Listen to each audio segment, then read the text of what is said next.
lots of folks want to pray, but the image that they have of God is that God is not happy that they're there, that God is taking inventory of all the ways that they have not measured up.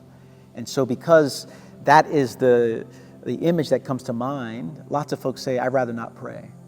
And so for the person who's struggling to come to God in prayer, I think one of the best things we can do is behold Jesus. Look at Jesus in the Gospels. Look at who he heals. Look at how he talks. Look at what he proclaims. To see Jesus is to see God. And Jesus has come to heal the false images we have of God in our minds. And I think in many ways that's the starting point.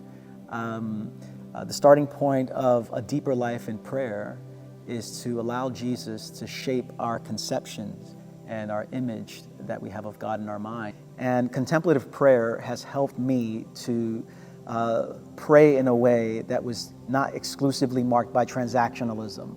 There are plenty of requests and things that I need God to do on my behalf, but I think prayer at its core is about the cultivation of deep friendship. And sometimes friendship is not about what you can do for me. Sometimes friendship is simply about the sharing of presence. And I think this is what Jesus talks about when he says, abide in me.